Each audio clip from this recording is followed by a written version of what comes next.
And we are live, baby. Yeah, we are. Yes, sir. Boom. So we got another episode coming in hot of the Authority Hour. My name is Earl Harden. I'm the managing partner at Tax Erasers. Doubling your wealth by cutting your taxes in half because you don't have extra time to worry about another dime. We got my brother Jesse Bullock here, the visionary and founder of Bullseye Consultant. Jesse, what do you do? Man, we engineer intrinsic value into market enterprise value into small businesses to convert Mm, hustle factories into generational assets. that's heavy right there. That's how you build wealth, y'all. And then last but definitely not least, our man, Ronnie Haskins. Tell us about one of your companies that you own, my guy. RH Auto Brokers. We are a licensed dealership in Colorado for 25 years that operates as an auto broker to help people get the exact car they want without ever going to the dealership, new or used. Look, that sounds like an amazing experience because I'm not trying to get nickel to dime because once again, I don't have the time. So, look, guys, if you're wondering what we're doing here and why you're tuned in to us being live on all these different platforms, we're three business owners that are tired of marketers hitting us with the give me $10,000 and I'll figure it out for you.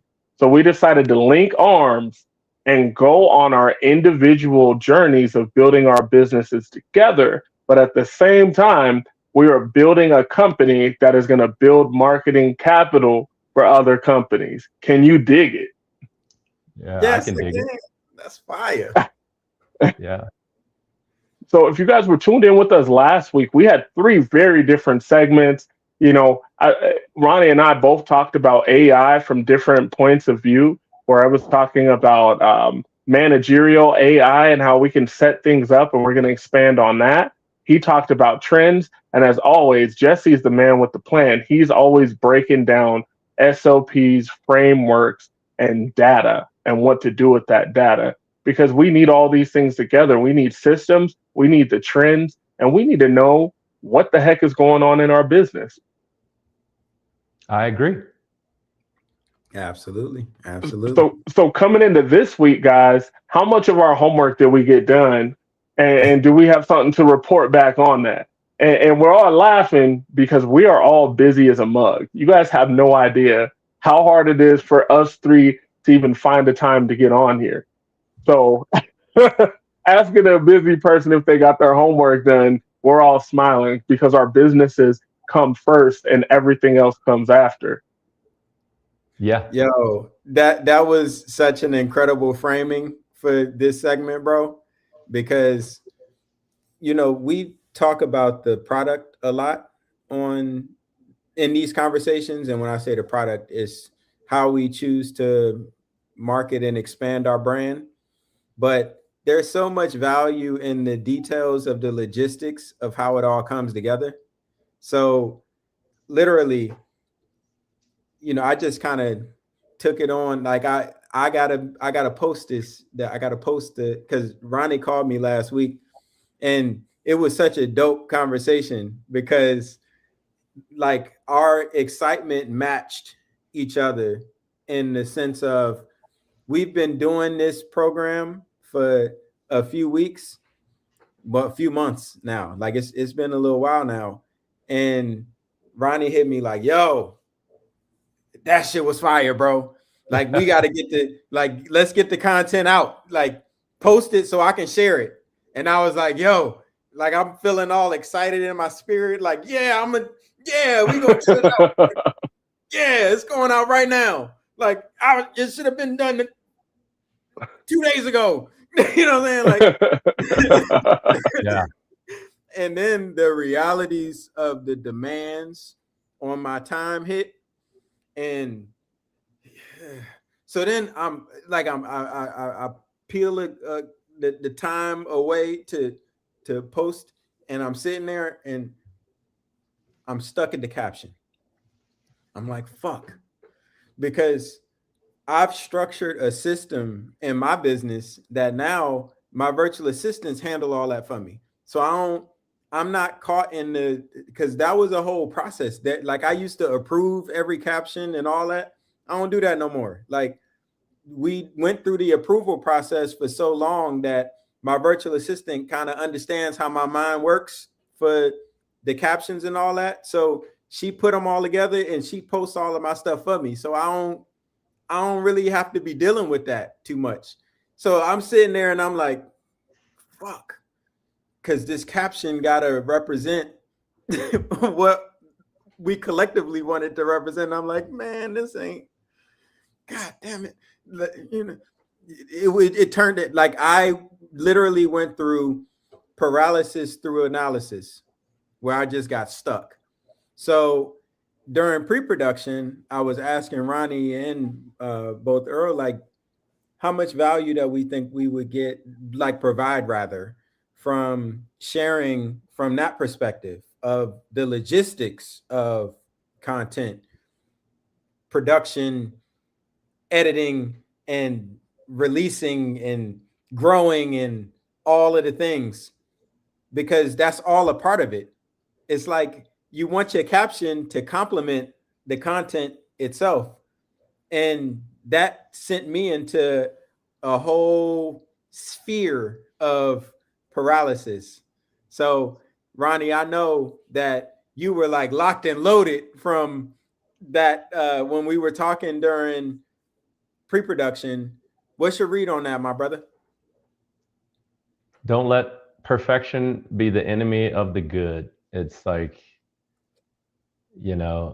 so for those of you watching, we're going through this natively and organically, and none of this is put together so that we can attract you and keep you. It's basically telling you what he said in the beginning. We're trying to figure out marketing and building digital authority, because we believe that, turning your digital footprint into your greatest asset is a gold mine for everybody out there. This isn't just for us three, and how we can figure it out is for everybody. So Jesse came back with, we got these clips. There's like 20 of them. There are some of them that are rated to go viral. And what captions do I write in? What he means by captions is when you post a video and then you have where it says, put in your captions, right? Like, what is this video about? And so Jesse asked me, what do you think that should look like? And I told him, hey, listen, it's all about massive action. So all of us have to agree that it's not always going to be according to the collective, right? So, though there's one way around that. Do it yourself. Like if you want to do it and control it, then do it yourself. If you're not happy with what's going on, do it yourself. But, I'm a big believer of massive action, constant course correction. Do you know that when I was in Desert Shield, Desert Storm, and they fired what's called a cruise missile? You ever seen those videos of the missiles going right down the chimney into the enemy's house? Well, what people don't realize is that missile will travel 600 miles and is accurate within 6 feet. But what they don't get is that every second, that missile is correcting course all the way until impact. There's no, we hit the button and it's good. It's course correcting until the end. But he can't hit his target without massive action. Fire the missile. So basically, fire the missile, Jesse. Post it, talk to AI, get your thoughts in there. You're a smart guy. You're smarter than all of us. So like, put it out there.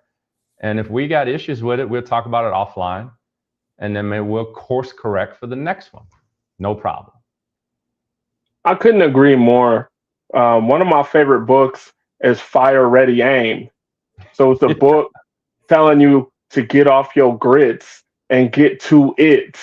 Yeah.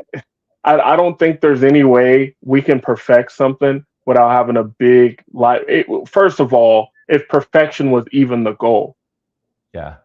Because I think about a lot of the billionaires out there and the handful that I've met in person, none of them have a perfect product. Apple does not have a perfect product. And Apple has more cash on hand than the United States government before this president. Like it had more cash on hand than the entire government. and they don't have a perfect product. Every time you get the new phone, man, we lost a feature. Man, my screen shatters. People are texting me, they got the wrong color tech. Like it's something with it, right? But they still sell billions and billions of dollars worth of that product. So we got to do the same thing. Fire, ready, aim. We're a cruise missile. I love it. You know, the thing is, it's like we need the feedback. So if you post a caption that everybody hates, that's great engagement. They hated your caption, you feel bad, get over it. Like, let's move on to the next thing and let's adjust it for next week. Right. Or that could be the paper. Like, that's not our business model, but that is a business model. You know, we referenced on the last episode our buddy that works with some of the largest YouTube brands on the planet. And that's some of their models. They only make videos for people to comment on there and be like, you spelled that word wrong. You said that wrong. Because you know, there's so many people going through their day where they're never the expert. They're never the hero. So they're like, I got to get this off. And these people make millions and millions of dollars doing that too. And I'm cool with that too. I'm great. If they hate, let them hate. Look, watch the money pile up. Yeah. They hate we collaborate. So did we want to hop in deeper on what we kind of did there? Because I know, first of all, you're both expert salesmen, because alley-oop that homework question smooth as can be. we straight shifted target on it. I can tell you guys what I did with my homework. So I started building my agental task force, or my AI agent workforce. So my step one was creating a blueprint so it can start to identify my likes, my dislikes, the qualities of my business, what makes my business different than others, and other businesses that I like to partner with to be able to share clients. So got that first thing knocked out, and I tried it on several different models, and the experience was radically different. Claude, GenSpark, and ChatGPT all kicked out very different ways of learning me. Because if we look at these AIs, they're all, you know, learning language models. So it's almost like they all speak a different language. Yeah. And I didn't sidestep your question, man. We ready? I got my homework done. Oh, okay, okay. And I didn't sidestep it either. So my intent in sharing that was because a part of my homework was to post the content. I didn't write the homework down. I mean, Jesse sent me a long email. Earl sent me a long email. I looked at it and then I got busy and haven't looked at it since. So thank you for sending that email. Look, brother, it's all good. So we're going to get the clips out this week for sure. All right. Chop them up, share them. We're going to get my destinations on that bad boy. So maybe I can add, you know, if I have 15 or 20,000 followers between those links, maybe we could get an extra 300 or 400 people watching initially. I love it. And build on that. Yeah, that sounds good. Yeah. And I'm getting ready to get my virtual assistant. We're going to sit down and have a conversation this week about her piloting getting my AI workforce together. Because like she knows what I expect, so much so that she sourced the latest guy that got hired and did all of the interviewing and all of the things based on the expectation that I've established with her. So she kind of understands. So I'm getting ready to get her to own building out my AI workforce that basically reports to her. Like, and that literally came from just us talking. Like nice. Tonight, listening to how tonight has gone so far. That is what I'm going to do. You know what I mean? And that's the power of being intentional about the people that you choose to surround yourself with. Boom. Period. All right. Now that law of association is heavy because you can drag two, but you can't carry three, right? That's the expression. That's a tough one. So what if you're in a position where you're the one getting dragged uphill because they're running faster than you? I'd like to be in that room. Right. We're all looking to be the least dynamic, intelligent, and least wealthy gentleman in every room that we enter. I love it. That is a great state of mind, Earl. That's the only way we're gonna grow, baby. So so do you wanna start tapping into what you've been doing? Because you've been following trends. I think you put more time than any of us into marketing your brand because I literally did not market my brand at all until I had that TM behind it. I said I will not build enterprise value for somebody else's pocketbook. Okay. So you want me to tap into this week's segment? Yeah, I would love that. So, all right. So this segment is when they bring me in, guys, and I'll talk about trending things going on with AI or content creation. And so I'll tell you the quick gist of it. I bought the Meta glasses. I'm always an early adopter. I just bought the Z Fold Ultra 8. It should be here tomorrow or whatever, so I can play with that thing to see how it works. So I kind of like technology, and I also do that for a specific reason. Like, we all have parents, and I kind of want to be that parent one day when I'm 75 or 80, that I'm still in the loop of what's going on technologically speaking, so that I can keep up with what my kids are doing or whatever's going on. I mean, I got some deep-rooted concerns there about the world passing me by. So, and I'm one of those guys that thinks the technology enriches our life. So I bought those Meta glasses, I don't know, 2 years ago. I have 3 pairs of them, one transition, one shades, and one clear. So I can't figure out which way I want to use them or how I want to use them. Most of the time they just get used on the surf boat. I'm out there filming people. So that being said, without derailing this conversation, is halfway through the first year, it was Meta glasses, and then they changed it to Meta AI. And then it was like all of a sudden on my phone, I no longer had a way to touch an app that was just for the glasses. It was like, it's just Meta AI now. And I was like, I got Claude, I got JetGPT, I got Gemini, I got Breeze, I got all these different things, Marbalism. I mean, we're all drowning in AI. And I was resistant to look at Meta or Copilot for that matter. Like, Copilot is Microsoft's infrastructure, which will be relevant after I'm done talking. So what am I talking about? So Meta is getting to know me, and it sent me a message. It was like a pop-up on my screen. It was like, hey, you might be interested in this article. It's in your industry. About 8% of America trusts car salesmen. You're tied with Congress at the bottom. Like, it was a Gallup poll. It's like, dude, and it's like 10 years straight. I'm very happily at the bottom. Like, that, this is where I'm at, because it means I have so much room to maneuver and show people a different side of this industry. But that caught my attention. It really got my attention. I don't know who put that work in to get my attention, but they got my attention. And so I started talking to it about, what are you talking about? Give me an analysis of what this article is about. So it started talking to me. And I said, what else you got to tell me? And it was like, hey, would you like me to analyze the social productivity of all your competitors in your area, in your space? And I was like, how are you going to do that? Well, such and such and such. And I was like, all right, wait a second.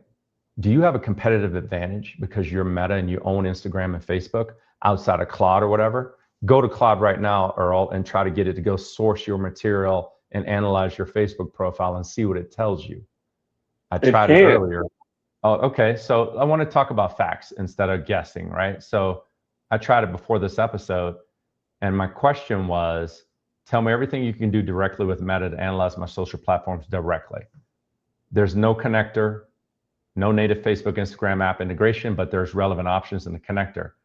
And then it says this, what I can do, you can cut and paste your post data and screenshots and CSVs and Meta Business Suite screenshots into the chat, and I can start giving you analysis on it. And I was like, interesting.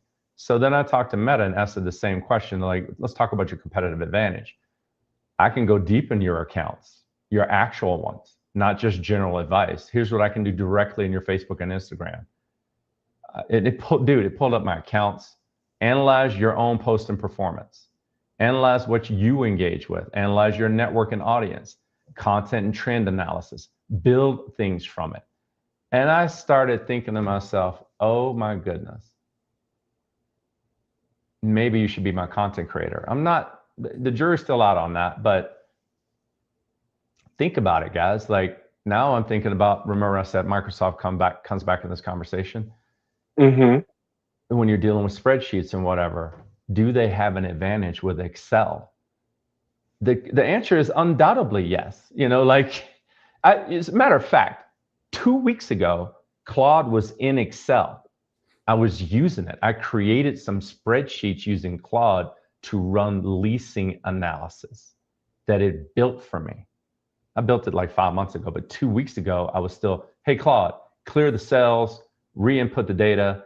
I want to analyze something else. Here's the data. Give me the answers. And it would spit it out. They sunsetted that. It's no longer in Excel. Microsoft's like, hold up. We need to have some, I don't know what they're saying. I can only guess. But they probably were like, oh my goodness, we're giving away stuff that we own. You know, this is their stuff. So if you've been hesitant, if you're out there in the world watching us, thank you. Go check out Meta AI if you're trying to become a content creator and build your authority, because I feel like they've got the super upper hand on Instagram, Facebook, and Threads, all three of them. So I am actively redoing my bios because of that. It's going into my bio and like, hey man, your bio's not good enough for this. It's not hitting here. Here's where you're missing the point, blah, blah, blah. And it's like, I'm analyzing your content. Instagram's not pushing that right now. You need to do X. And I was like, wow, how do you know that? We own it. I'm just dropping the mic. I was like, are you serious? No, these are bars.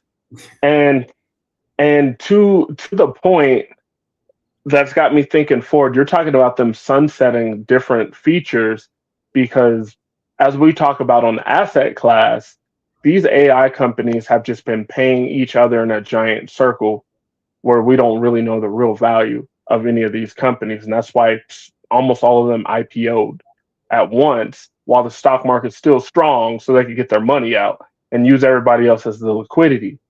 So my mind immediately jumps to knowing with Meta, I had to pay to get, a professional account, the $14.98, so I could get access to my accounts, because it kept taking all my posts down. I could post a banana, I could post my breakfast, and it's like, oh, it was blocked, hate speech, nudity, and I'm just like, what is this? So then I had to pay them $14.95 so I could talk to a human. They're like, no, you're good. Post restored, all your abilities restored. 2 years ago, I spent 120 days in Facebook jail over the year, because it just kept reoffend over anything. Picture of Malcolm X, he in there. Like my fajitas, he's in there. So I bring all that up for a reason. Right now, it seems like you have unbridled access to their intellectual property of how to make your profile better. With the way that they frame Meta, you got that basic membership where you're verified. It's like $14.98. Then there's another one that's like $100 a month. And then there's one that's $500 per month, where you meet with them every single month. And they tell you what the trends are going to be, how to maximize your monetization, what challenges that you're included in, where if you do this and this, like if you remember, people kept putting Facebook lifestyle after their post. That was part of that $500 a month thing, where if you did that, you got an extra bonus. So creators were getting anywhere from an extra $1,000 to $10,000 per month just by putting hashtag Facebook lifestyle in there. So I wonder where this is going to evolve and where they are going to limit and nerf Meta in helping you out across these platforms without you having to put up more Skrilla. And by the way, I'm not paying for Meta AI. It's free. that's my point. I wonder how long they're going to do that. Like, are they looking to gather more data points and make this AI more intelligent, more robust, until it's a point where it has so much value that when they drop oh yeah, it's $100 a month for Meta AI, people are just like, I got to pay for it. And like you said earlier, we are creating it. It wasn't just Apple, Microsoft, Windows 7 and 8 and 9. We're the beta testers. Right. Always. We've always been the beta testers. Like, it's the magic. I wish I had that business model. You don't like it? Keep paying. It's like, and we happily keep paying them because we want the next thing. So yeah, Meta is free right now. I can't say, my testing is very limited. It's been like 3 or 4 days. Not the smartest thing. I keep having to correct it. And, I need to train it because it's talking to me like I'm the best thing since sliced bread. You're right, Ronnie. Ronnie, I'm sorry. I got to add this one little piece in here. Go ahead, man. Go ahead. It's a 3-person conversation. You win. Yeah, which is, when I think about Freedom Media Group, the same point that you made about Facebook or Meta as an institute, because the AI Meta feeds the Instagram, which feeds the Facebook, which feeds the Threads, and it all is a conglomerate. They have built such an engine for providing value that they can set their price. Yes. And whatever price that they set, people will figure out a way to make that investment because they know that there's going to be a return, because Facebook has become synonymous with that for the people that play the game, that follow the rules. The same applies when I think about Freedom Media Group in the future, in its future state. Obviously, the legwork that's happening right now is part of that journey, and it's being documented in real time, which is a tremendous value proposition within itself. However, I just wanted to be documented that we're having this conversation, that the same value that Meta has been able to engineer into the perceptions of its audience, it's not going to be a perception. It's going to be a reality of value that Freedom Media Group is synonymous with.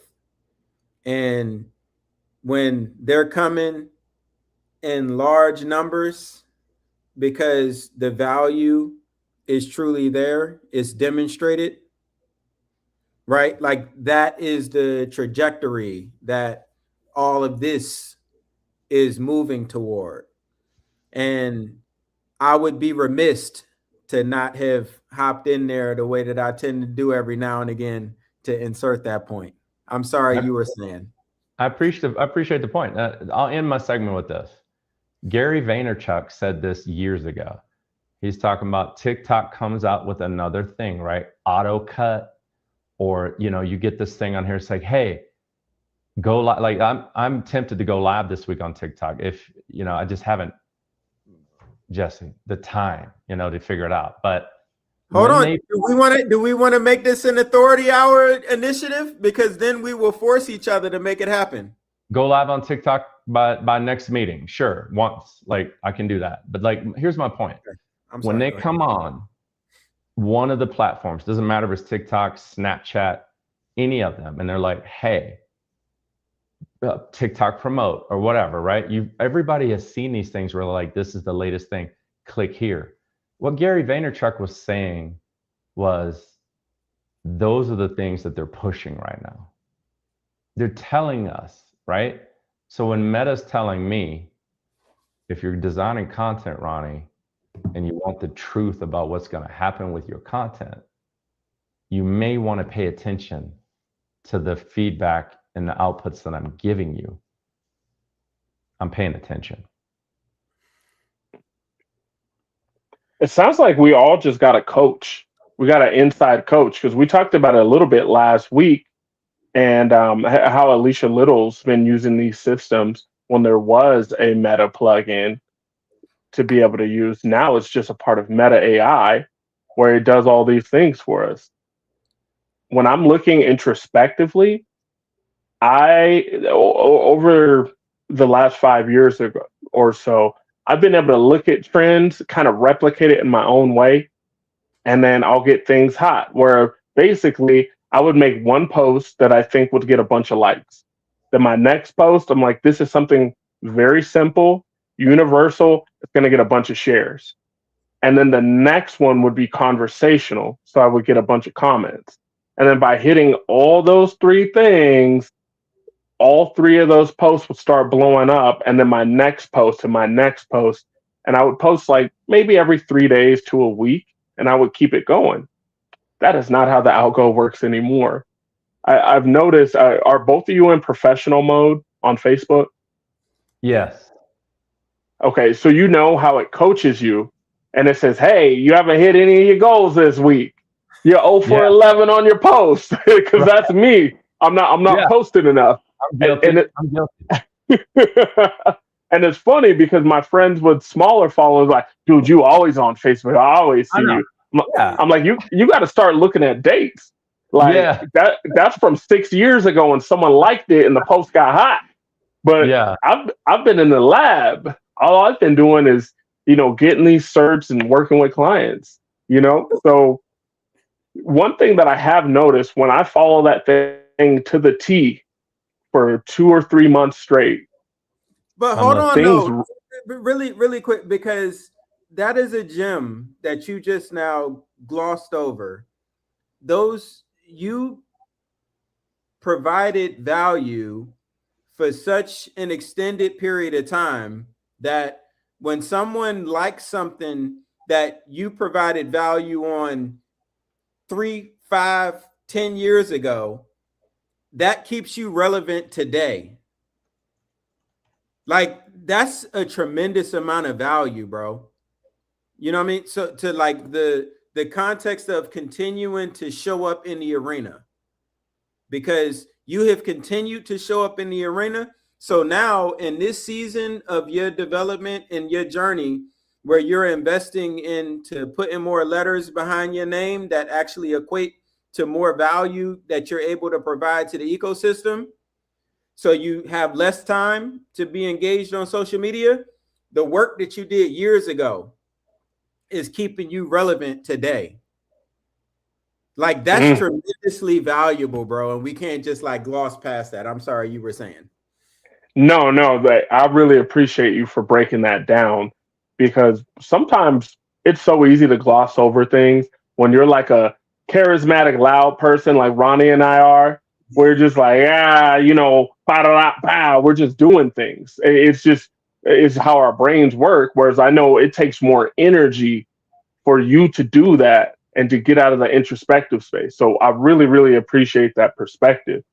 But with that being said, hitting these different metrics, I magically unlock a whole bunch of viewers where I'm hitting the metrics where if I make my 10 posts and I make this many reels, I get this many comments, and I like this many other people's posts, or it says, hey, comment on 15 people's posts. I do that, and then all of a sudden, this post that I thought was corny, or I was like, man, this thing ain't hitting. I thought it was fire. It is not. It's fire. That post suddenly has 75 likes. I've never 75 likes right away, 100 likes right away. And it kind of makes me think about back to Gary Vee. I remember Gary Vee said this. Gary Vee says a lot of stuff, so I can't pick up everything that he's always screaming and cursing and garage sale. He's always coming at you with the energy. But I remember probably about 6 years ago, he was talking about how Instagram reformatted itself. It might have been more than 6 years ago. This is before Facebook bought it and it came under the Meta brand, which it is now. But he was saying, Instagram realized they had a problem when they looked at someone like Kim Kardashian, and she has 100 million followers, 150 million followers. When she throws a post up and we allow 1/3 of her followers to see her post, she has just as much power, if not more, than an ad at the Super Bowl. So when she is working with a brand, that's why they will pay her $200,000 a post, $1 million a post, because they know how many eyes are on it, and because his Instagram is still there. So the person can share it. Now it's on their platform. They can take a screenshot of it, put it on Snapchat, and they realize, wow, if we allow people to continue to evolve into super influencers and their whole following can see whatever they post, why would someone pay us for marketing and advertising? Right. They're going to go directly to these guys. And then it's like, how do we charge them? How do we stop them from doing that? So they changed up the algo and they changed a whole bunch of things. And we've got to see some really ingenuity. Billie Eilish made me laugh. She got pissed off. They changed the algo on her, where people couldn't see her stories, where she was putting music. She's doing all these great things that matter to her. They're like, yeah, only your close friends can see it. So she paid her assistants to make every single follower her close friend on Instagram. So then everyone was able to see it. So then she's forcing Instagram to go back to the drawing board and figure out how to curtail that too. So it's a real time ebb and flow happening between creators and the platforms that are being used. Yeah. Facts. What's the next segment? So with that being said, I'm already thinking about what I'm going to do next week, because I know we got about 15 minutes left on here. So we all got to get back to our businesses and families respectively. I know what I'm doing after talking to Ronnie. As soon as I get off of here, I'm about to re-download Meta. Because, see, I had it twisted until I met Alicia, where I was like, oh, Claude, GenSpark, that's all I need. Those are beasts. They're so good at this. And then she exposed me to 6 different ones. She's like, this is phenomenal at this, not this. This is phenomenal at this, not this. This is how we get them all to work together. So it's like we're getting the best of all worlds by integrating different artificial intelligence to be able to work in our business, especially to create our digital authority. So having a digitized machine learning component that is making our marketing presence in the digital world, that's not even to be punny, but like that's so meta to think about on a philosophical level. I like it. Yeah. That's where we're at. They're all racing to zero, man. You know, like it's, I don't know how this is going to end up, like the singularity, when it's just, you know, I don't know, but I feel like we're doing this at the right time, because like you said earlier, like the only logical, and Gary Vee has said this, the next logical step is we ain't even doing this show for free anymore. You know, it's going to be all, we're going to get our money. Mm-hmm. You know, the more they keep getting cornered, and big money's not in it yet. It's starting to creep in, but big money like Coke and Pepsi and stuff like that. Have you ever seen a Coke ad on your phone? Not yet. They're still sitting in the boardroom. That's what Gary Vee says. They're sitting in the boardroom discussing their TV ads. But when they finally, you know, those people are aging out. They're all like me. When they get out and the next Earl comes up, the real estate is going to be dried up and paid for. So, yeah, a good time to be doing the podcast. Let's talk about positive things and what we can affect. Because anybody watching this, I want you to understand, this is free, guys. Like when we had to go out and shake hands to get business, or use the newspaper, which some of you might not even know what that is. Like those days are gone. So if you're struggling or resisting getting on here, we are too. We just realize that this is what we believe inherently to be true. We don't need to argue it anymore. And at some point, it ain't going to be a choice. Like very soon, not too far off in the distant future. It's not going to be a choice. Right. And the premium. So because when we start talking about the whole idea of building a brand, in order for there to be a brand, there has to be substance, value behind it. Mm-hmm. As an individual that has invested into mastering a craft, the ability to articulate that is going to be like to actually communicate it as an individual. I personally feel like that premium is just going to continue to increase over time with the advent of all of the AI.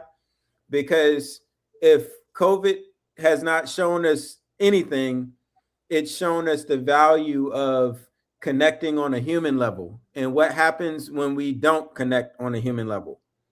So for the people that have actually mastered a trade, a craft, that can actually speak to it credibly, that premium is going to continue to increase in a world in which you see something and you like, is that real? Is that AI? Is that not? Like, what's going on?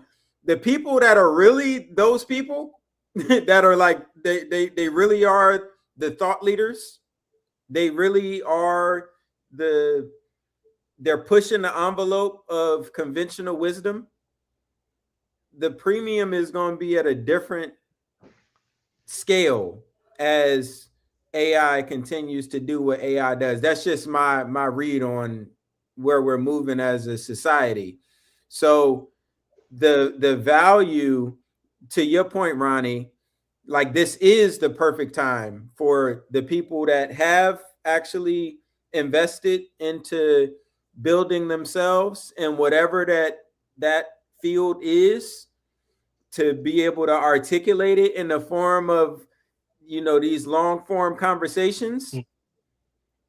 That value is going to be there, because when you plug Coca-Cola in the middle of that, like people are going to be locked into the conversations that come from those who actually have substance to deliver. And every now and again, you're going to see Coca-Cola pop in. I would like to add that. Are you noticing the speed at which it's changing?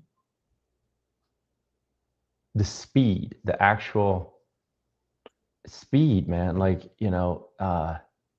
we were talking about this, Jesse, in episode 2 or 3 about someone found me on AI, right? I've had that happen twice in the last 4 days. How'd you hear about me? Claude. How'd you hear about me? AI. I'm like, wow, you're right here in town and you're looking through cars and leasing and whatever, and now you're talking to me. So the cool thing is, it's like, so for those of you out there that are worried about what Jesse's talking about, right? There's going to be a lot of people are tired of gurus that have no substance, like you get them on the phone, and then so like my funnel is different. Like you get me the agentic is doing his job all organically. I haven't paid a dime. I have not paid one dime to market my business to any of these languages, these models. And it is sourcing the data that I've been producing since 2018. It's a whole library of data. That's my own speculation, because I'm like, how would you come up with this? Like, how the hell did you figure that out, Claude?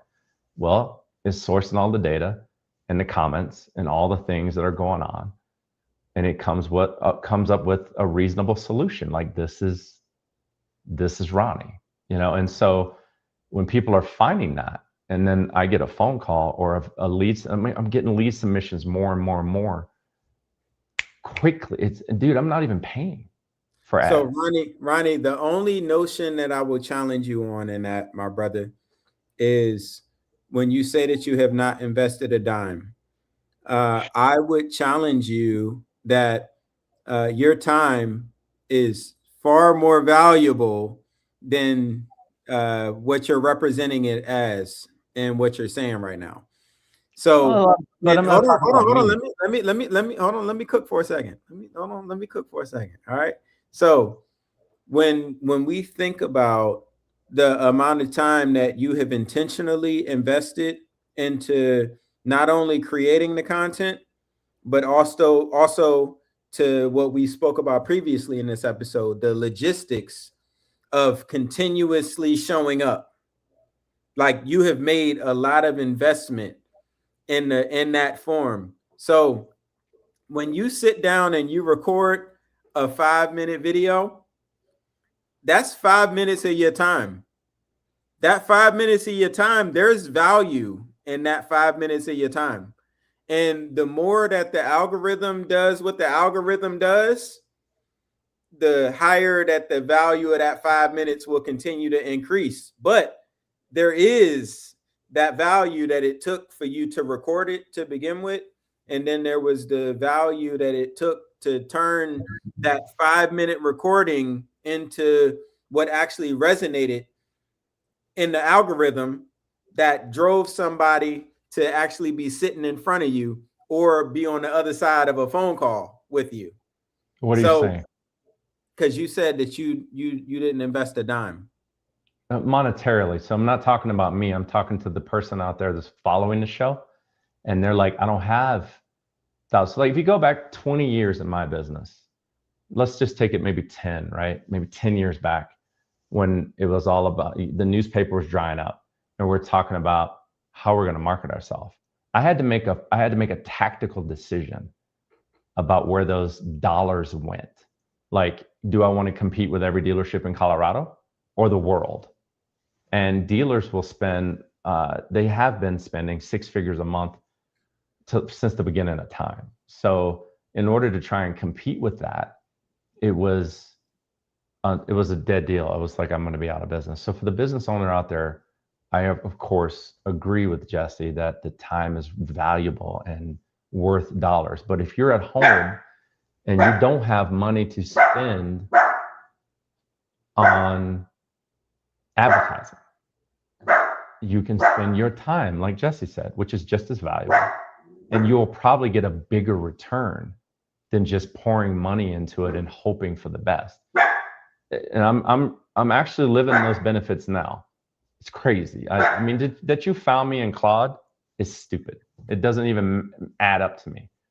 But it also adds to this authority hour thing, because until that happened, I wouldn't be able to give that information to the person out there that's looking at this going, how do I do this? And I'm like, well, go back and invest your time, which is whatever you quantify that at, and you will get a huge return on that without spending an actual dollar out of your wallet. I think we're saying the same thing, and I hear what you're saying. I appreciate your feedback. Yeah, and I would probably think the reoccurring theme that I've heard between both of you tonight, it makes me think about business development, where most people aren't afraid of starting a new business or doing something different. They're afraid to start small. They want to start off as the giant. They want to be the best of the best. But I'm like, you got to suck for a while to be great at anything. Because like we said on the last episode, perfectionism is a trauma response. If you can have the humility to take it on the chin, to know that, hey, I wasn't the best in the world today, but I took a step towards being the best tomorrow, and you can just repeat that process, and you can keep the same level of excitement that you have, whether you're striking out or hitting a home run, you win ultimately at the end of the day. You know, the man that loves running will always outrun the man who is running for whatever specific task it is. So I hope they can integrate that into their mindset as they're listening to Ronnie, as they're listening to Jesse, as we're trying these different things to be able to implement in our own businesses, that it is totally okay to start small, and it's okay to put a whole bunch of sweat equity by saying, I don't like where I'm at. I don't like the size that my business is. I want it to change today, so I'm charting my course for tomorrow. I love it, dude. Like, you got to be at the Village Idiot, brother. Bars. You got to do it. Mm-hmm. Mm-hmm. Don DeMarco, bars. Well, I hope y'all got something out of that segment, man. I mean, it was news to me because I wasn't looking at Meta at all. Hey, no, I appreciate the update to know that how that app has changed. And it puts a fire under my behind to go even faster before maybe the thing I said happens and they start super monetizing it. And you go, okay, I'll pay $100 a month if I can then make $100,000 in my business, $10,000 in my business, whatever the number is that makes sense for, their entity. Why wouldn't you pay that? Or why wouldn't you pay the big package? I would pay $1,000 a month if I knew I was going to make $100,000. I would do it over and over again.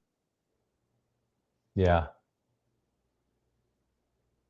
Don't you think that's true though, even though you don't have the guarantee?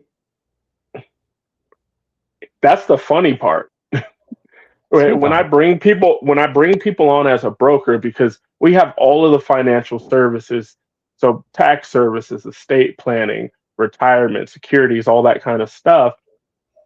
I've had very few hourly workers. I'm like, look, I'm going to teach you how to make crazy commissions. I'm going to give you a 90% commission with a 9-month advance as soon as that money drops down. And they're like, well, I don't know about working on commission. I'm like, well, do you work consistently? Is the quality there every time? Yeah. Well, then you won't have any problems.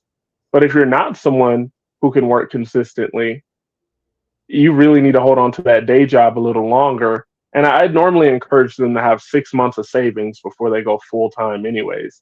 Have at least 6 months of savings, because you're going to have ups and downs until you fill that pipeline in, and until you get blown up by Meredith and Martha and Wilma, these old ladies on the phone blowing them up. Right. I like that. That's great info, man. Yeah.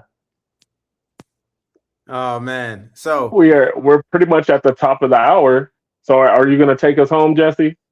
Hey, I don't want to steal your thunder though, because bro, recognizing that like we all got our strengths and weaknesses, and I tend to be long-winded, and like your charisma, Earl, and like how you synthesize all of the intricacies of how conversation is had to like powerfully deliver like the bridging factor of like connecting it all together. You know what I'm saying? Like is like remarkable to see all the time. So my intent was to get us closed out there for a second. However, I would never, ever step on your toes to round this thing out. So take us on out, my brother. Yeah. Hey, I appreciate you so much. I fully receive all of those words. It's an honor to be on here with you two brothers. I always say, from the day I've met you, Ronnie, I feel safe in a room with dangerous men with good intents, and that's both of you. You two are killers. So it's an honor to be here with you guys, and for everyone that tuned in today. Thank you so much for rocking with us here on the Authority Hour, and I hope you're getting yours too.